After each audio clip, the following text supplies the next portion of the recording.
നമുക്ക് കണ്ണൂരിലേക്കാണ് പോകുന്നത്. കണ്ണൂർ കരിവെള്ളൂരിൽ BJP പ്രവർത്തകന്റെ ഇരുചക്രവാഹനം കത്തിച്ച് CPM. കരിവെള്ളൂർ യൂണിയനിലെ BJP പ്രവർത്തകനായ ചൂരിക്കാടൻ രവിയുടെ ഇരുചക്രവാഹനമാണ് കത്തിച്ചത്. തദ്ദേശ തെരഞ്ഞെടുപ്പിൽ BJP രണ്ടാമതെത്തിയ പ്രദേശമാണ് ഇവിടം. കണ്ണൂരിൽ നിന്നും മിഥുൻ ചേരുന്നുണ്ട്. മിഥുൻ, വീണ്ടും നടക്കുന്ന ക്രൂരത, എന്തിനാണ് ഈ BJP പ്രവർത്തകന്റെ വാഹനം കത്തിച്ചത്? ആരാണ് ഇതിന് പിന്നിൽ?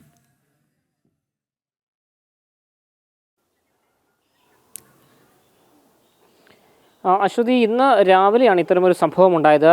കണ്ണൂർ കരിവെള്ളൂർ കുണിയൻ എന്ന് പറയുന്ന സ്ഥലത്തെ BJP പ്രവർത്തകനായ ചൂരിക്കാടൻ രവിയുടെ ഇരുചക്ര വാഹനമാണ് കത്തിച്ചത്. റോഡ് സൈഡിൽ നിർത്തിയിട്ടിരുന്ന വാഹനം പുലർച്ചെയാണ് കത്തിച്ച നിലയിൽ കണ്ടെത്തിയത്.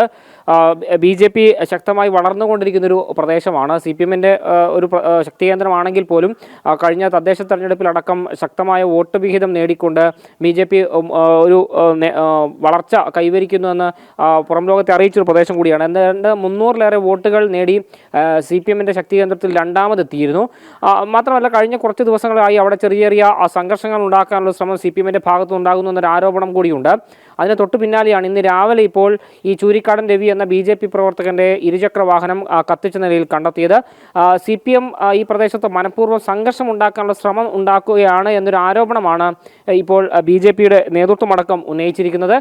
ഈ വണ്ടി കത്തിച്ച സംഭവവുമായി ബന്ധപ്പെട്ട വലിയ പ്രതിഷേധവും ആ പ്രദേശത്ത് ഉയരുന്നുണ്ട്. അശ്വതി, തീർച്ചയായും മിഥുൻ, വിവരങ്ങൾ വ്യക്തമാണ്. കണ്ണൂരാണ് ഇത്തരത്തിലൊരു സംഭവം. BJP പ്രവർത്തകന്റെ വാഹനം CPM ആണ് കത്തിച്ചത്. മിഥുനാണ് വിവരങ്ങൾ പങ്കുവച്ചത്.